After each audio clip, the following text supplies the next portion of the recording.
Hey, good morning, friends. Mark Holmes here with my buddy Cowboy Joe Boo, and as always, thank you guys for watching, commenting, and subscribing to the Joe Boo Sports Report. Without you guys, this literally does not work.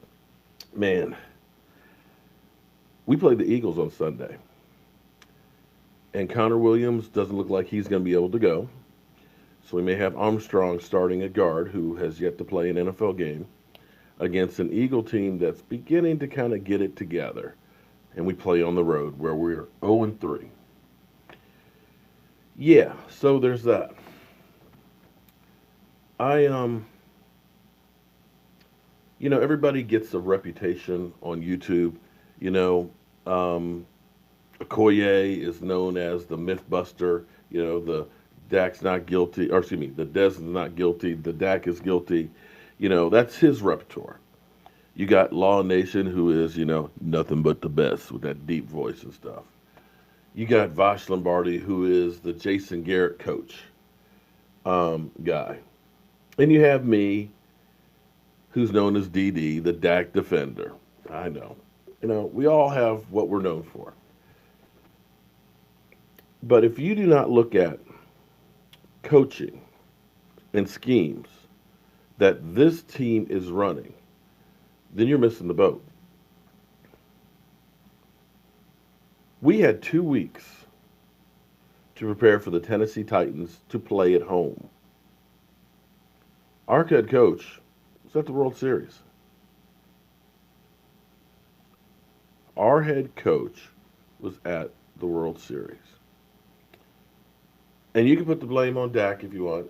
I still say, explain to me how come the last 20 minutes of the game, our franchise running back never touched the ball. Our defense was giving up third and longs on a regular. I think the Titans were like 11 of 14.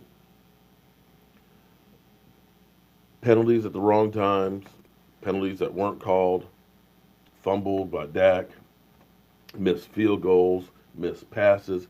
There's plenty to go around. Players have to execute. But this kind of sums up a lot of what it is with coaching. Now, Jerry Jones says he listens to the fans. Well, Jerry, maybe you need to get a hearing aid because you're not hearing us. Jason Garrett is not the answer. We are never going to win jack with Jason Garrett. Now, let's listen to Colin Cowherd for a minute. Maybe Well. Extra time means extra preparation. If you get extra time, 2 weeks to prepare for a test, you better nail it. If you have 2 weeks to prepare for a party, it better be good. If you have 2 weeks to prepare for your wife's anniversary, you got to do better than a card. Okay, my wife's already preparing for Thanksgiving dinner, a couple weeks out. Okay, so she's prepared. Extra time generally ensures more detail, better job.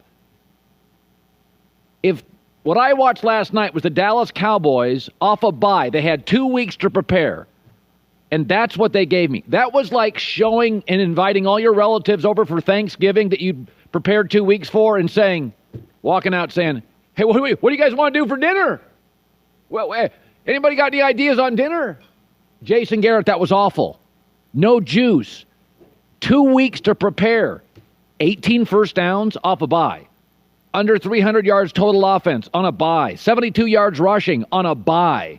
25 minutes time of possession on a bye. That's the kind of game you get fired over. By the way, Andy Reid off a bye is 19-5. Bill Belichick off a bye is 30-13. Mike McCarthy off a bye is 12-5. Sean Payton, Mike Tomlin, Urban Meyer in college is 24-1 off a bye. Jason Garrett sub 500. What does that tell you? That extra time doesn't help this staff and doesn't help Jason Garrett. I don't know what else you got to see. But if you have 2 weeks to prepare for a test or a date or a party or Thanksgiving or an anniversary, you can't mail it in with that. And what's really troubling for Dallas, They were terrible in the red zone.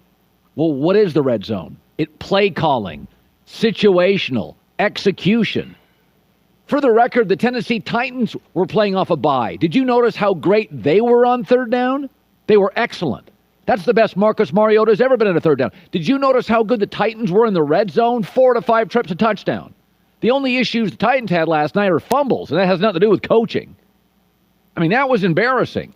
The Titans' offensive coordinator was the Rams' OC a year ago, Matt LaFleur. He had 2 weeks to prepare. You see what you got there in Tennessee? Marcus Mariota, that's as good as he's ever been situationally. And Jason Garrett and Dak, and here's the amazing thing about Jason Garrett. It's not like he was a popular player. It's not like he has a big personality. It's not like he's a legend. I get firing Tom Landry was hard. I get if Troy Aikman was the coach of the Cowboys, that would be a hard guy to fire. That would reverberate through the Dallas Metroplex, right? I get that. Jason Garrett's not a big personality. His resume is 9 years, 500 coach. The only exception, when he leads the league in rushing. Well, good luck with that. I mean, that. Yeah. So Jerry Jones says he's listening to the fans. Evidently, he's not listening very hard. Jason Garrett said he's not worried about his job, mainly because he must know where the bodies are buried. You know, it must be like one of those action movies where they're afraid to whack a guy because they know the moment that he's whacked, the envelope goes to the district attorney, letting him know about all of the bad crap that they've done. Because I just can't understand it. I cannot understand how we don't run Zeke Elliott at all in the fourth quarter, half of the third quarter. How we don't do play action passing, something that is a norm now in the NFL. I don't understand how we do not get Dak Prescott outside, something he's better at. Now, I know everybody is, Dak is garbage, get him out of here. He's done. Draft the franchise quarterback. And I'm not saying that Dak Prescott is Aaron Rodgers or anything like that right now. But in the NFL, quarterbacks are few and far between. Mariota, who had a great game on Monday night, you know he only had 3 touchdown passes all season going into that game with 6 interceptions. Last season, he was 13 and I believe 17 touchdowns to interceptions. And he was a number 2 pick. Take a look at Jameis Winston out there. He's never amounted to much, up and down, grabbing women. But at least, again, he's overthrown guys. Should have hit Cole Beasley. That interception in the end zone, there was a pass interference in there holding my man up, which wasn't called, by the way, which might have made a little bit of difference in the timing of that brute. Just saying. And I know you're going to say I'm just a Dak defender.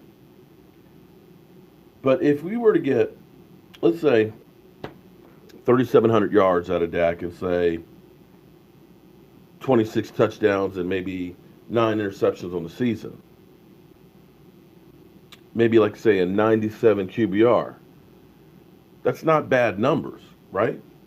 That was what Jared Goff had basically last year, and was rated the number 10 quarterback in the NFL, right?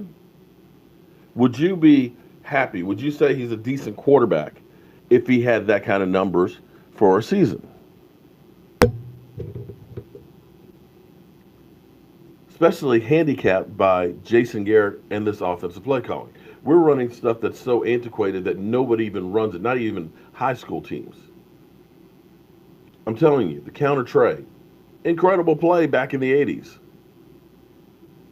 But because defensive ends now are fast, they sniff it out and they have the speed to chase from the backside. You've got an undersized Blake Jarwin trying to take on defensive ends and block them. How do you think that's going to work? The schemes that we have are flawed. Now back to Dak.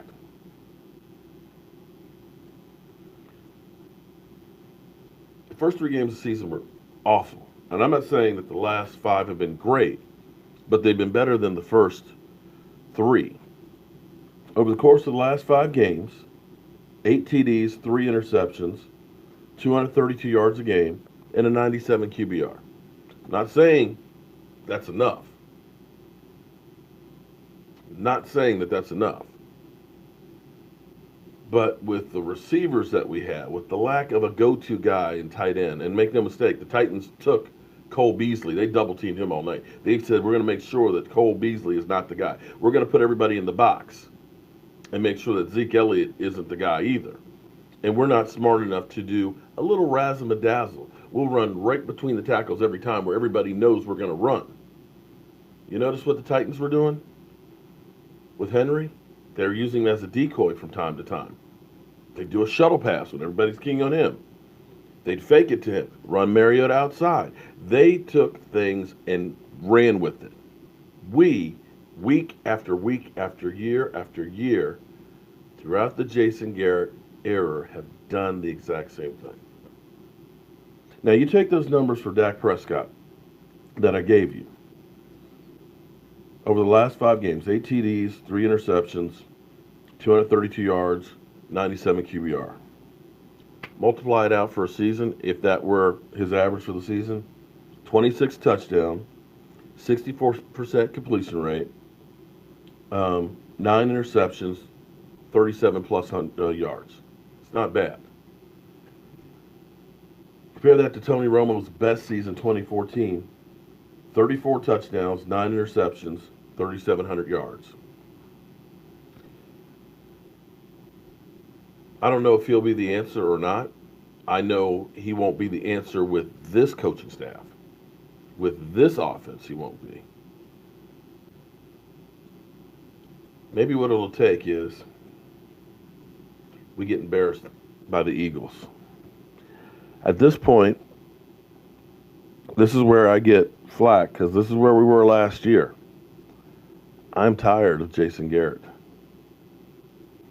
If you believe he is a good coach, then you know absolutely, positively nothing about football, because he's not. We are the joke of the NFL. Yes, we're the wealthiest fan base. Cowboys are worth more than anybody else. But we don't have a damn thing to be proud of right now. And that's on you, Jerry. We got to get ready to play the Eagles on Sunday. Team gets back on the field today. It's going to be interesting to see how the body language is with the players. At some point, you're going to see the players starting to give up.